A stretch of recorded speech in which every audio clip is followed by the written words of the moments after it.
Hello friends, ಇವತ್ತು ನನ್ನ diet ಇದ್ದು 5ನೇ ದಿವಸ. ಹಾಗೆ 5 ದಿವಸದಲ್ಲಿ ಒಳ್ಳೆ ರಿಸಲ್ಟ್ ಬಂದಿದೆ. ಒಂದು 3/4 kg ವೆಯ್ಟ್ ಲಾಸ್ ಆಗಿದೆ. ಹಾಗೆ morning as usual lemon water ಕೊಡುತ್ತೆ. ಅದಾದ ನಂತರ ಒಂದು ಯಮ್ಮಿಯಾದ ಇಡ್ಲಿ ರೆಸಿಪಿಯನ್ನು ಮಾಡಿದ್ದೇನೆ. ಹೈ ಪ್ರೋಟೀನ್ ಇರುವಂತಹ ಇಡ್ಲಿ ರೆಸಿಪಿ. ಇದನ್ನೇ ನಾನು ನೈಟ್ಗೆ ಕೂಡ ತಗೊಂಡಿದ್ದೇನೆ ಇಡ್ಲಿಯನ್ನು.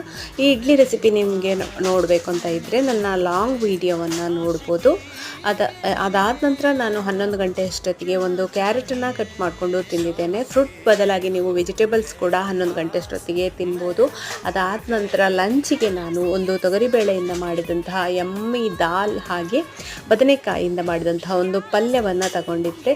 ಇದು ಪಲ್ಯ ತುಂಬಾ ಟೇಸ್ಟಿಯಾಗಿತ್ತು. ಹಾಗೆ ದಾಲಲ್ಲಿ ಪ್ರೋಟೀನ್ ಇದೆ, ಜೊತೆಗೆ ಸಲಾಡ್ ಕೂಡ ಆ್ಯಡ್ ಮಾಡ್ಕೊಂಡಿದ್ದೆ. ತುಂಬಾ ಟೇಸ್ಟಿಯಾಗಿತ್ತು. ನೈಟ್ ನಾನು ಡಿನ್ನರಿಗೆ ಆ್ಯಸ್ ಯೂಶುವಲ್ ಮಾರ್ನಿಂಗ್ ಬ್ರೇಕ್ಫಾಸ್ಟ್ ಏನಿತ್ತು ಹೈ ಪ್ರೋಟೀನ್ ಇಡ್ಲಿ ಅದನ್ನೇ ತಗೊಂಡೆ. Thank you.